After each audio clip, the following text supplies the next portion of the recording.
Welcome to the Future of Teamwork podcast, where we explore cutting-edge strategies to keep teams human-centered, drive innovation, and empower you with the tools and insights needed to help your team excel and thrive in today's changing world. Your host is Dane Groeneveld, a seasoned expert with over 20 years of experience in enhancing team dynamics and innovation. Today, Dane is joined by Lai-DuMone. Van is the founder of worksmart Advantage, a progressive team development and leadership training consultancy that leverages creativity, play, and experiential learning to evolve mindsets, skill sets, and behaviors in the workplace. Her work is grounded in the belief that everyone is creative. Great ideas can come from any level of an organization, and when teams are empowered to share their ideas, culture, performance, and innovation can thrive. Van shares how tactile tools like Lego Serious Play and exercises like the worst idea ever lower the stakes of collaboration and invite broader participation, especially from the voices that might otherwise stay quiet. She explains the role of divergent and convergent thinking in generating and refining ideas, and why leaders need to be intentional about creating space for curiosity, reflection, and play. From navigating creative chaos to speaking once removed through physical metaphors, Van's approach offers practical ways to unlock innovation while building psychological safety. It's a conversation that reminds us creativity isn't just for artists. It's a human capacity that belongs at the center of how teams work and grow. So, teamwork makes the dream work, and we're here to inspire your next collaborative breakthrough. Gather your team or put on your headphones, and let's dive in together.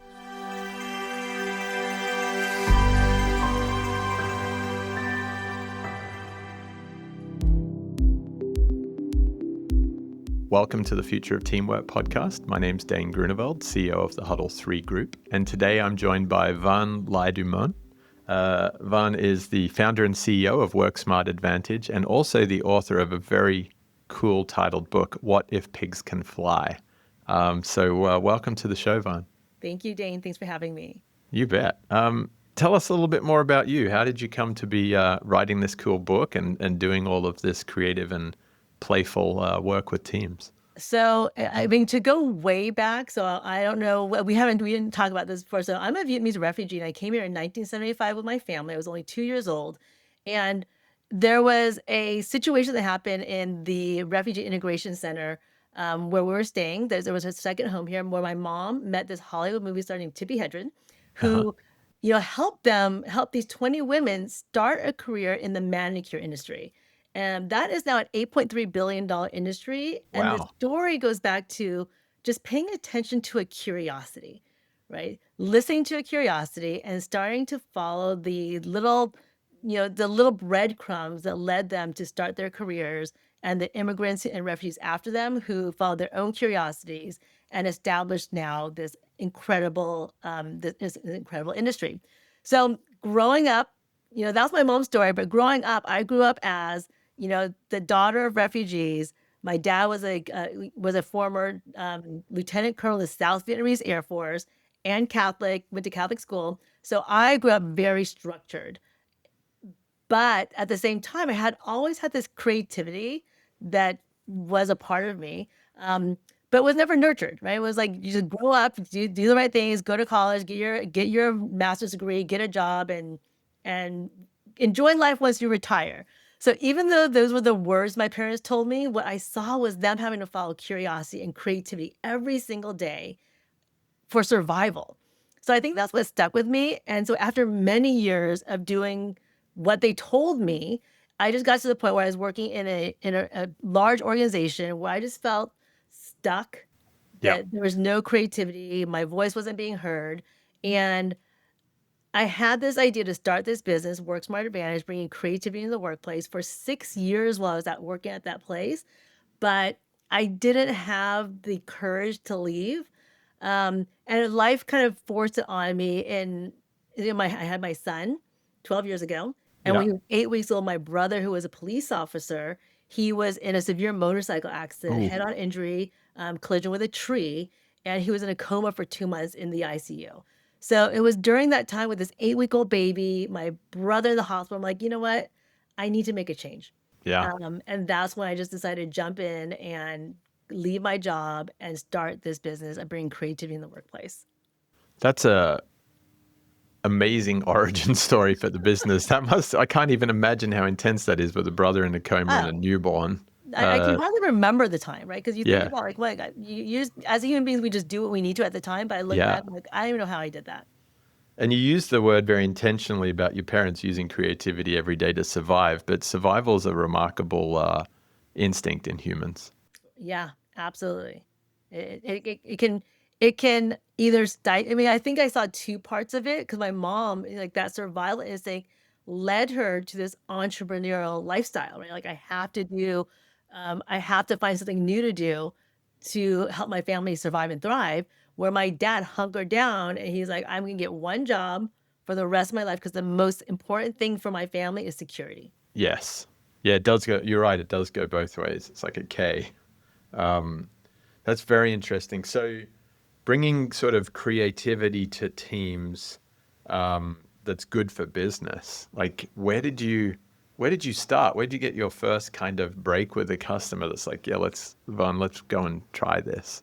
Okay, so my ideas when I left my job, I was like, okay, I'm gonna do three things. Number one, I'm gonna gut a school bus, turn it into a craft center, and take it to kids' birthday parties. Love it. I'm going to have these backyard art parties where I have workshops called like Weave of Dreams.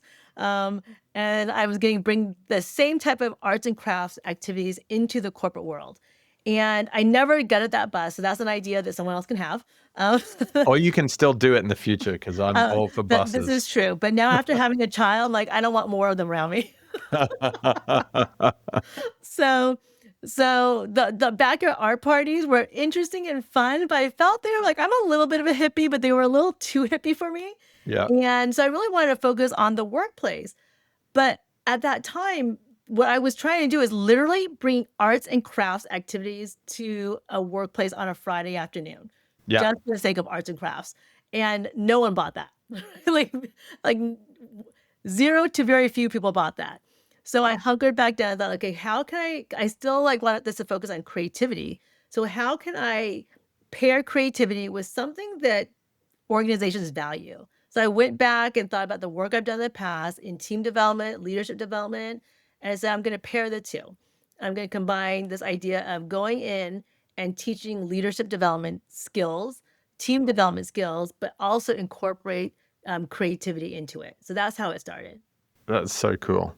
And so you get into a team and you're bringing these creativity skills. Like, what are some good examples of where they kind of connect and sort of almost become the catalyst for that human connection or that human growth? Well, I'm a firm believer that we are all, I mean, I'm a firm believer because it's true that we're all innately curious and creative. So when I bring in creative methodologies to the learning environment, we're tapping into capacity that every single person in that room has. So even the most skeptical people, when they walk in the room and see my Legos, my rocks, my markers, Play-Doh on the table, when you give people the opportunity, the time and space to activate their creativity, people really lean into it.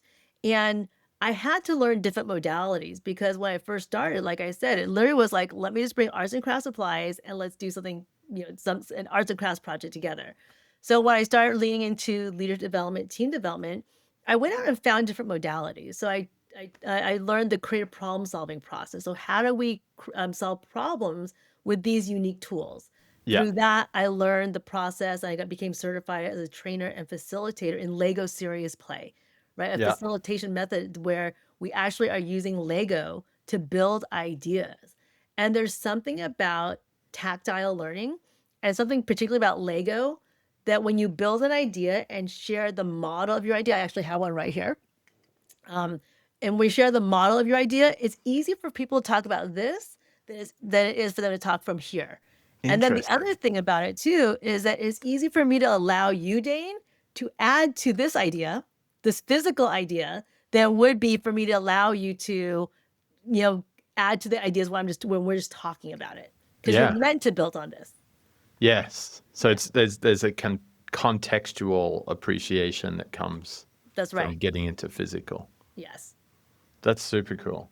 And this whole concept of ideas being a common denominator, ideas and creativity, like whether you're the finance person, the sales person, the logistics and supply chain person, you may not each fully understand the roles and the intricacies of work that your colleagues do, but you can all come together around a creative opportunity, and maybe it's Yeah. lower stakes, or there's something that's going on there that is clearly energizing. Yeah, I love the way you brought that up, because I always talk about, like, one of the tools I say is, like, invite the unusual suspects, right? Yeah. You're solving a challenge, overcoming a challenge, vetting an opportunity. You don't have to stick within your department to find answers. Go ask the other departments. Go ask someone else that you wouldn't normally invite into the conversation, because everyone can have a good idea. And I always talk about this idea that the next good idea can come from anyone in your organization, and most likely will come from a collaboration of ideas from several people in your organization. Yes, that's very cool. We have had Luke Williams on the show in the past. He's a fellow Aussie. He wrote the book Disrupt, and when he came on, was talking to me about the ideas are the value, not the outcome from the ideas. So as you get people together, what they learn about each other and how to work together through these idea evolutions, or combinations, as you suggested with the adding on, actually is what drives the real value in the team when you get back to outcomes. So I thought Yeah. that was a cool view. How has that shown up for you in some of the deployments and projects that you've been a part of? So a core principle I teach is this concept of divergent and convergent thinking. So Uh-huh. when we get together to solve a challenge, I always teach that principle first. Divergent thinking is this idea that all ideas matter. There's no vetting of ideas, and wild and crazy ideas are welcome. So no matter what the challenge is, I always like to start with, well, let's get everyone a puppy, right? That's That cool. surely will solve all our problems. And clearly, if we were in like a normal setting, workplace setting, and someone said that, it would be laughed off, thrown out, and let's move on to something more serious. Yeah. But through divergent thinking, every idea makes it to the table. I don't care how wild and crazy it is, it makes it to the table.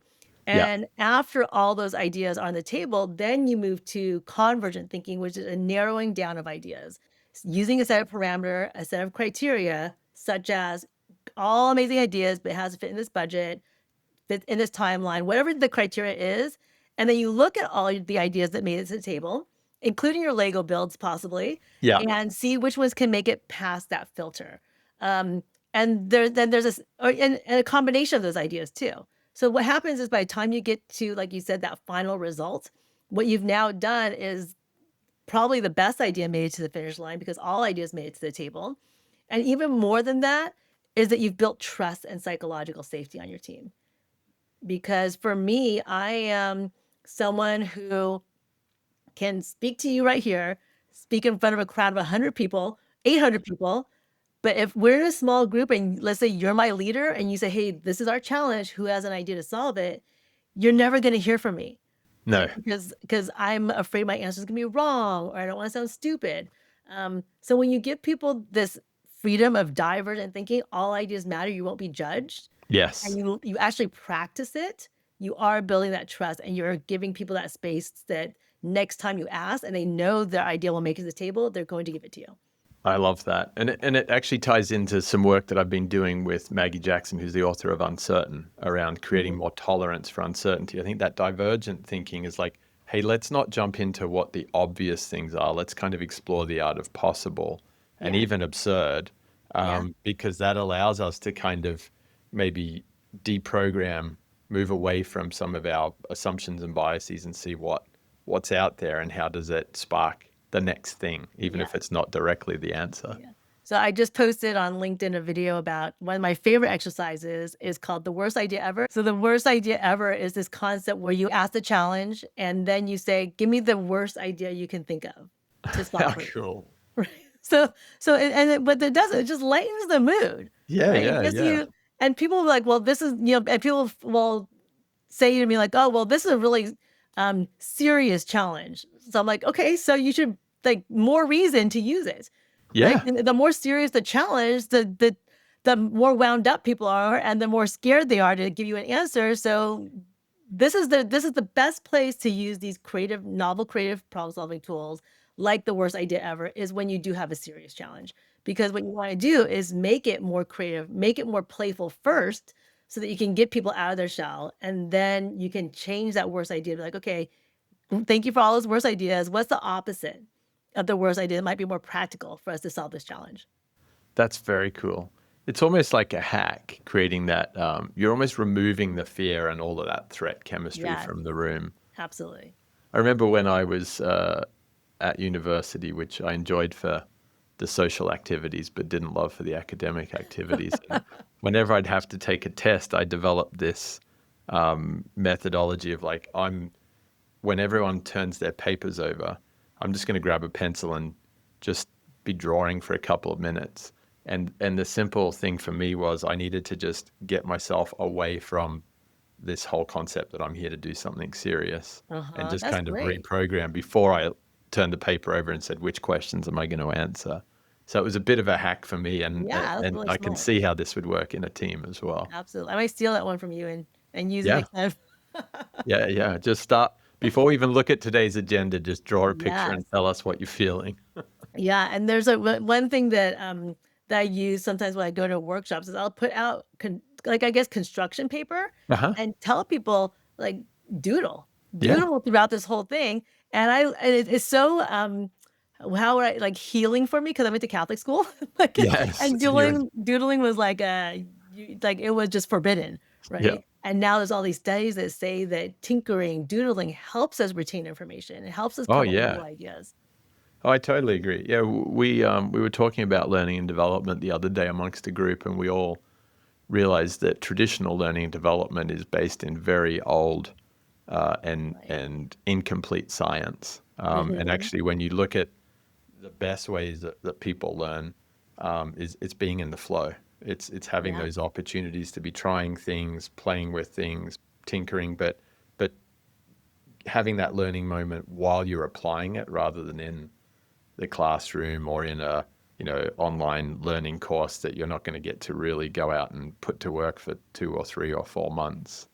Yeah, absolutely. And it is like I love the work that this idea of bringing creativity into the workplace because I feel like creativity has always been like a part of the work, but it was always like, oh, let's do it after work. Let's go to paint night or let's do whatever it might be. It's like, okay, well, how do we take that flow and Yeah, incorporate it into the work we do instead? Because we clearly see the value of it. yeah, So why don't we make it a part of our work and have it become um, a way for us to get business results versus treating it as a nice to have after work. yeah. It is interesting when you look back, Van, on like the Industrial Revolution and how we shifted away from more creative practices because we built cool machines and technologies that could just get work done very efficiently. Mhm. But the way that we would have, I can only imagine, not having lived through that era, the way that we would have come up with these ideas for machines would have been play because they didn't exist. Right. Absolutely. And think about, I mean, I know this is like a maybe an overused analogy or whatever it might be. It's like this idea, like when do you come up with your best ideas, right? When you're playing, when you're in the shower. It's Yeah. not sitting here staring at my computer, right? No. It's not even when I'm just sitting in a group with people and trying to come up with solutions. Um, we have so many different ways of learning. Like, why don't we just sit there and talk to each other? Like, there's one exercise I love is this visual connections. Like, if Yeah. you have a challenge, um, and you have a group of people, rather than just trying to think from left, right analytical thinking, throw out a couple of images on the table and say what characteristics of these images might help us solve our challenge. Oh, that's really interesting. Like we have all these different ways of doing things, but we've been socialized that there's only one way, right? Sitting in a meeting room and talking it out. Yeah. Or reading, going Yeah. back and reading manuals and like so often we kind of move towards data and information as an answer when in truth it's not. Yeah, true. Yep. I'm fascinated by that whole space. And I've felt kind of like you explained of your corporate sales career. I felt that when you're stuck doing efficient work and you're not making that time to get creative or get curious, it does become draining for you, but it also lowers connections across the team. So have you seen examples when you go in there and work with teams of not only do they shape ideas and concepts that they can take forward in the business, but it lifts the morale and the team connection. 100%. Again, this idea of creativity and doing things differently and giving people a place to connect and share. There's like, what else can happen, right? It's like there's one example that I love to share. I did this workshop one time where I asked everyone to pick a card, a picture card that represents something about them outside the work they do. And we shared them. And this one gentleman, younger guy, probably his mid-20s, said he picked this little car. He's like, I love to restore classic cars. And this woman from across the room in her 50s, 60s possibly is like, me too. Cool. Like, and when would they have ever had that opportunity to understand that about each other and Yeah. let you create the opportunity in a shared space, right? In the workplace. And I guarantee that's going to lead to the next time they cross paths in the hallway, there's going to be a conversation. The next time one of them sends an email, there's probably going to be a quicker response to it. Yeah, yeah. I think that's a big one. And actually, again, going back to pre-industrial revolution thinking, so much work happened in craft industries and villages, and True, people yeah. were coming together and they knew more about each other than just the product of the handle they were weaving for the basket. They kind of would know, what crops they had planted in their local field or whose animals were there. Right. And yet today we seem to kind of go to work. Sometimes we don't because we're working virtual. And then we unplug once we've got all of our tasks done, and then we go to wherever we go next. But there isn't a lot of time for that connection, awareness, appreciation of each other for like who we are away from the tasks that we do. Very, very true. And I like thinking about that, right? Because like they're making things, so they had time to talk and connect with one another. And we don't have that now. So I think it's important for leaders to create it. Yeah. So with that creation, you'll come in and run a workshop. I'm assuming it's not just Friday afternoons now. You're doing No. sort of offsites through the Yeah. day, virtual. How do you tend to see that turn into a rhythm? Do you find that with the best teams that you're coming back periodically and running workshops around quarterly reviews or strategic planning sessions, or do you find that you create tools that they bring into more of a weekly cadence? Like I'd love to understand a bit more of that. So my work is so I have a program called Leadership Canvas, which is a leadership development program that we bring in. A lot of companies are just like the one-offs, and then some will bring us in over a course of time. Got it. And it's in Leadership Canvas is basically any leadership skill you can learn from anybody else, right? Conflict management, resolution, mentoring, coaching teams. But we add that element of creativity. So it might be building with Lego. I also do these we might do like a values workshop, and then we paint your values onto these rocks. I might bring in a spoken word artist, a DJ, depending on the topic. So I love those continuations, like the continuous learning, which I think is really important. So it's those engagements that I feel I get the most value out of, and that my clients get the most value out of. And it's in those engagements where I see like, oh yeah, that thing you taught us last time, we've applied it to this, and this is what happened. And I love hearing that. And I'm just gonna say, unfortunately, I'm not gonna call them unicorns because I know there's a lot of companies out there that will invest in that. But unfortunately, what I find is a lot of companies are still that they want that one off, right? Well, that's what they're investing in, is one off workshops, which of course I'll come out and do as much as I can. And I try to share as much as I can in terms of and here's how what we taught you today, you can continue to use to Yes. impact your work. But I would love to like my vision is to see organizations understand the value of team development, leadership development, and they will, when they're budgeting for next year, like we're budgeting this amount of money so we can do a year-long program, right? Because that's where the value is going to come in. And that's where they're going to see real changes and transformation. I think so too. I think the routine and the rhythm of this type of activity, play, creativity, it is important, because otherwise I think teams can see it as a bit of a box ticking exercise. And if you're trying to build that psychological safety and say, hey, let's all kind of lean into each other's creativity or diverse perspectives, experiences. It can't just be a one-off thing and then, hey guys, go back to the really efficient task-based work that you always do. Absolutely. And I just like, I mean, like the tools that the creative tools, the novel creative tools for problem solving, I bring up, like, just use one, right? Yeah. Just try one. Just like, that's all I ask. Yeah. Just use Yeah. one of it, one of these tools. And I also talk about this idea of creative chaos because we are so accustomed to doing things a certain way Yeah. that people may leave these programs like, oh yeah, that worst idea ever exercise, I'm definitely going to use that, or whatever, whatever tool. And then they go back and they try it, and it takes longer, right? Whatever that chaos looks like, it's like you're excited, then you're gonna get to the space where, like, people aren't understanding why we're doing it this way. It doesn't seem like it's working. And oftentimes at that point is when people will make a U-turn and be like, okay, well, let's just do it the way we always did it. And so I warn people at the end of these programs, you're going to face 1% of the time creative chaos when you try to apply this.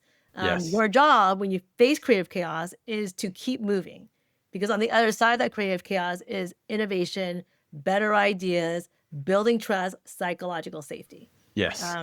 But it does take, it's change is never easy. No.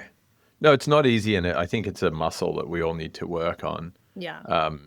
There's something also about getting creative, getting away from the regular ways that we do work, the regular tools and processes, which may encourage us to kind of spend more time in the development and the design elements of how we do our work. It's very easy, I've found in teams over time, to say, well, the best way to run a sales call is this.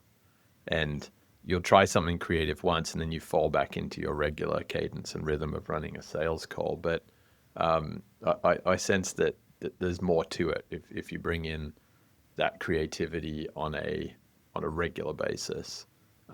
Maybe even give, it doesn't have to be the whole meeting, but maybe you start every sales meeting with a Yes. creative inspiration or a dose, Yeah, and just and just something. mix it up. Absolutely. Yeah. Something I share with people is like, okay, for your next meeting, bring in a toaster, right? Or a coffee maker, Cool. and stick it in the center of the table and just simply start the meeting by asking, like, what else? Right? Yeah. Yeah. Coffee Yeah. maker, but what else could it be? Right? And Yeah. it doesn't have to do anything to do with your meeting, but it's No. just like you said, creativity of the muscle is just building that muscle. Yeah. My kids right now are hooked on this show called Nailed It. And it's like Okay. a baking show where people come in and they're asked to create some very intricately designed cake with all sorts of, Oh, modeling I think I would chocolate and like other this stuff. show. Yeah. And they always absolutely bomb it. They're like, no one gets it right. So they show the inspiration of what you were meant to build and what you actually did. And it's fascinating how much the kids enjoy it, but it's also fascinating watching these people kind of go through this process of just trying to do something that's way out there. Oh yeah. And there's always learning moments that come from it in a very safe way. Yes, and the process, like, I love the word process, right? 'Cause Yeah. we are such a society that is, um, we love results, right? We Yes. love our results, but learning how to enjoy the process and understand that Yeah. there is so much value in what you learn in the process is is just as beneficial as the final result. I mean, maybe even more so. I think so. I think so. What when you look at it, Van, on like functions, do you find that this lands better with more people-facing functions than, say, maybe the engineering or scientific groups, or does this kind of land equally with all That walks of is such team? an And interesting question because you would think like, oh, the marketing departments love this stuff, right? yeah, Well, the creative departments love this stuff. Everyone loves this stuff. And the everyone. reason is, like I said before, we are all innately creative. Yeah, So whether you think you are or not, you're creative. And when I put Legos in front of you, when I put markers and rocks in front of you, is the ones that like are the most skeptical. They can't walk away from it. Like that's I'm like, put the fascinating. Lego down now. Yeah, yeah, Because we're just all looking for that. I mean, when I think about these creative tools, what it's allowing us to do is express our creativity, share our ideas, share our voice, and because we're all innately creative, even though you don't know it, you're looking for a way to share your creativity, and these tools allow you. I know we have a common connection in the Honor Foundation, yes, and So my work with them is they have a 3-month program for transitioning special force operators to move from military to civilian career. So I come in the very last night before graduation called transition night, and I teach my creative problem solving class. Basically, like how can we use these creative tools to think differently about what's next for you? And it really was the first time I walked in that room, and in walk 40 Navy SEALs, Marine Raiders, whatever it is, and I had Legos and Play-Doh all over the table. I was like, this is probably not gonna go well. But it went really well. It helped them to think differently about what's next for them, think out of the box. And it really was in that moment where I'm like, okay, this works for anybody. Yeah, Yeah, that's very interesting. And that's a tough transition for people that have absolutely. spent 15, 20 years in one institution. 100%. That Yes. And that that's is what we are talking about before, this idea of like, okay, if you've been thinking a certain way for so long, and if you're like, then that, or as the hardest places, right? The hardest transitions, the hardest challenges, those are the best places to bring in creativity, because you really have to shake things up and change the way you think. yeah, that's very cool. So let's pivot over to the book. What if pigs can fly? Yeah. So tell me more about what brought you to the book. So the book is something I had in my head for several years, and the title of the book is on curious. Inside the book are some of these creative problem-solving tools, but the book is about how do you follow a curiosity? How do you recognize a curiosity and follow it? And I didn't write it for 4 years because I'm like, oh, who needs that? Everyone knows how to take an idea and run with it, right? Until I started shopping around and talking to people, like, okay, not everyone operates that way. Most people don't operate that way. So in the book, I share a framework to follow your curiosity, starting with, pausing and paying attention. Just like I mentioned my mom's story in the beginning, what happened was Tippi Hedren, a Hollywood movie star, volunteered at that refugee camp, and her role was to help these women find a career. So she started a whole typing and sewing program, brought in seamstress, brought in typewriters, and my mom and 20 women signed up. And as they were typing and sewing, Tippi would walk around the room encouraging them, and they just loved her red nails, right? Her Ah, long red manicured nails. They were curious about it. But imagine being Tippi Hedren, Hollywood movie star, already set up this whole program for them. She could have just said, thank you so much, keep typing and sewing. yeah, But she didn't. She paused and paid attention to that curiosity. And look what it was able to create. that's So, amazing. so the book is literally, the framework is literally simply pause and pay attention to those curiosities that tap you on the shoulder. Ask powerful questions like what if, how might we? I think oftentimes, even if you do recognize that idea that taps you on the shoulder, I'm, um, I'm guilty of this too. You have that idea that taps you on the shoulder, and what's the first thing you do to yourself? I always like, oh, I can't do that. Like, who am I to? Like, oh, that's not possible. Right. So rather than doing that, just start asking questions like, what if? How might I? And use that divergent thinking to come with a bunch of ideas. And the last step, after a little bit of a process of figuring things out and doing some exercise in the book, is just a simple process of taking one small step. I'm Yeah, a big proponent of you don't need to know what the end looks like or even what step number 2 looks like. Take that small step and see what doors open up for you. yeah.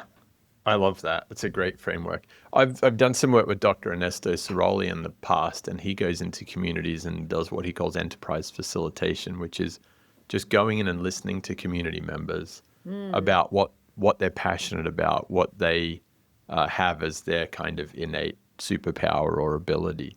And he'll often find people that have got a great idea, but they just haven't asked the next question or taken that yeah. first step. And there's some phenomenal stories about people that all of a sudden start a business and they're creating jobs in the community and they're doing what they love to do Amazing. just from That's that amazing. moment of asking that question. Yeah, I mean, and I feel like all of us have something Yeah. that we let pass us by because we didn't ask that question or take that first small step.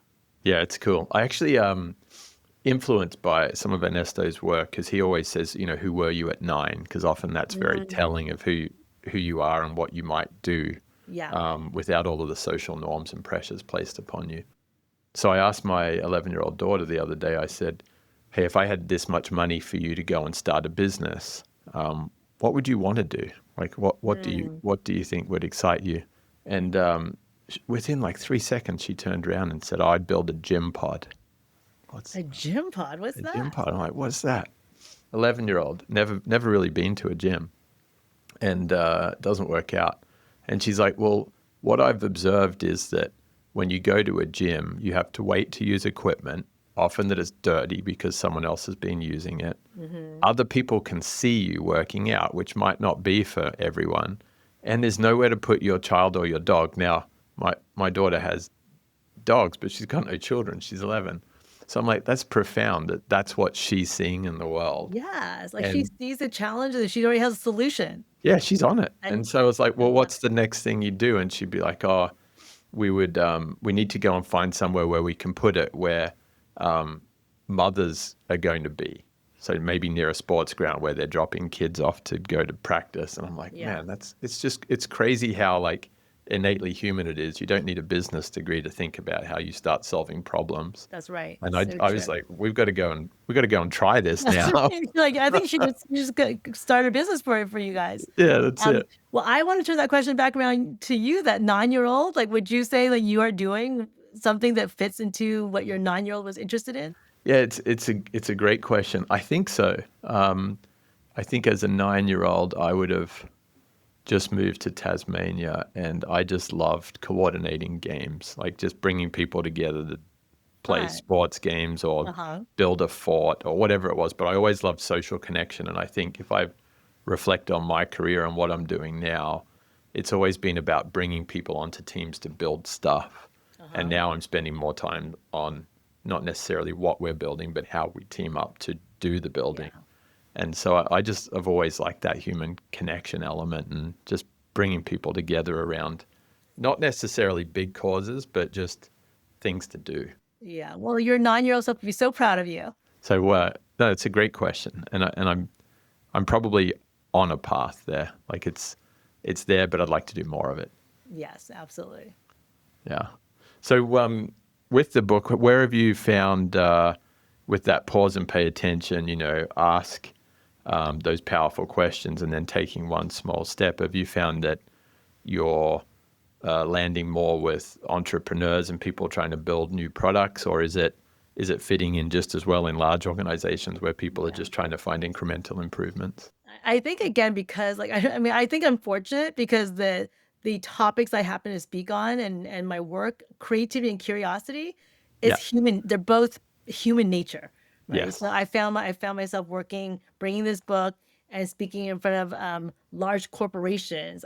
In front of entrepreneurs. I just spoke and did a workshop at South by Southwest Fun. where 80 people just they opted in, right? And some of them were business owners, some of them worked for big corporations. But this idea of curiosity, when you think about the framework, you can think about it as an individual, or you can think about it as a group. Like, how do we collectively follow our curiosity? How do we collectively use those tools of question asking to see what's next for our organization? Yeah. So it's just been interesting to see who's taken to it, because I really thought, oh my, because my other work is for organizations. So I'm like, oh, I can write this book, and that way I can reach out to more individuals. But I've been finding that it's the companies that are bringing me in to do speaking engagements about it too. That's very cool. And I can definitely align with thinking that it would be more individually positioned.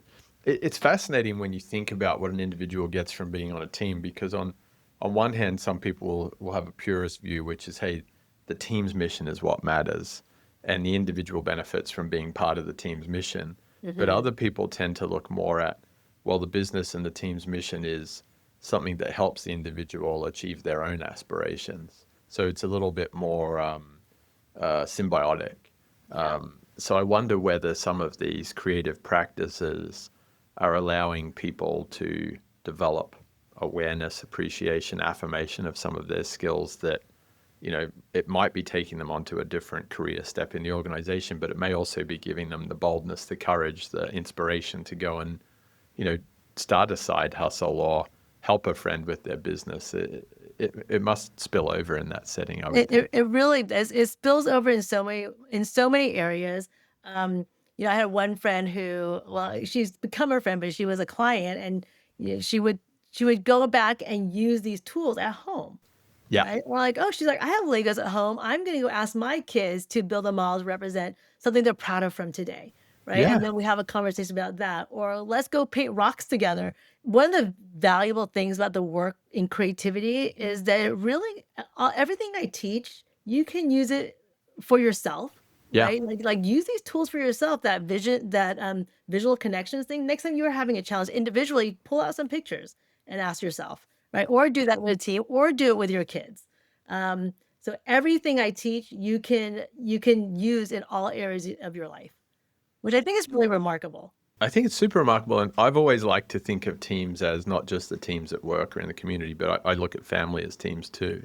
Yeah. And that example you just shared from your friend of like using Lego to say, build something that you're proud of from today or that was important today, and let's talk about it. What that sparks for me is, as individuals, particularly now that we've got smartphones and all of Netflix, we're not very good at being present. We're not very good at having conversations. But if you take the time to build something, and going back to your earlier point on having something physical to talk of rather than, conceptual, I've got to think that that helps as a catalyst for the conversation. I've got to think that it creates more space and time for people to be curious and to talk about, what's on their mind, what they're seeing from it, what questions Absolutely. it pops.